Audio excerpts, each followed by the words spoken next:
বসন্ত এসে গেছে, বসন্ত এসে গেছে।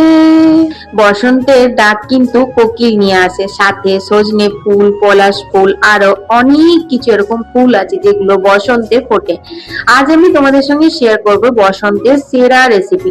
বুবলাকে কিন্তু আমি স্কুলে দিয়ে চলে এসেছি, ততক্ষণ আমার মনে ছিল না যে আজকে হচ্ছে শুক্লপক্ষের মঙ্গলবার। হঠাৎ করে কাজ সারতে সারতে মনে পড়ে গেলো, ও মা, আজকে তো শুক্লপক্ষের মঙ্গলবার।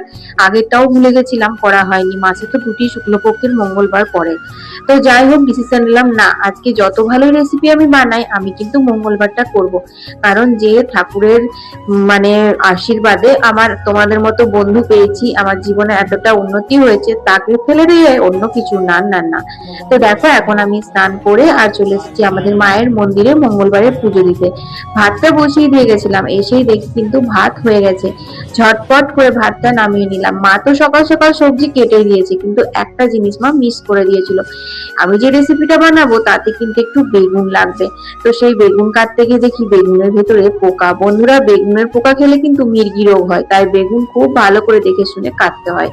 সর্ষের তেলে 5 ফোড়ন দিয়ে নুন হলুদ দিয়ে আলুগুলো ভালো করে ভেজে নিয়েছি। তারপর দিয়ে দিলাম ঝালের জন্য কাঁচা লঙ্কা, তারপর দিয়ে দিলাম কেটে রাখা বেগুন, তারপর দিয়ে দিলাম সজনে ফুল।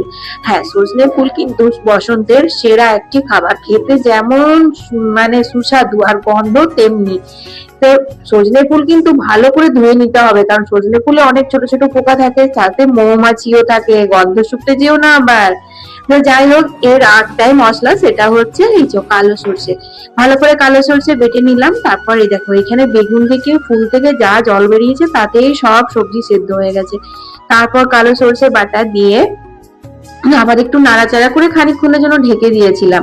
তারপর কাঁচা সর্ষের তেল, হ্যাঁ কাঁচা সর্ষের তেল দিতে কিন্তু ভুলবে না। কাঁচা সর্ষের তেল দিয়ে ঝরঝরে করে নামিয়ে নিলাম। সাথে কিন্তু ছিল বাঁধাকপির ঘন্ট আর মেথি শাক ভাজা। এগুলো কিন্তু হচ্ছে ভাতের, গরম ভাতের স্পেশাল রান্না বান্না। কিন্তু যেহেতু আজকে শুক্লপক্ষের মঙ্গলবার, আমি তো আর গরম ভাত খাবো না, তার জন্য আমি বসিয়ে নিয়েছি অল্প একটু কাউনের চালের খিচুড়ি।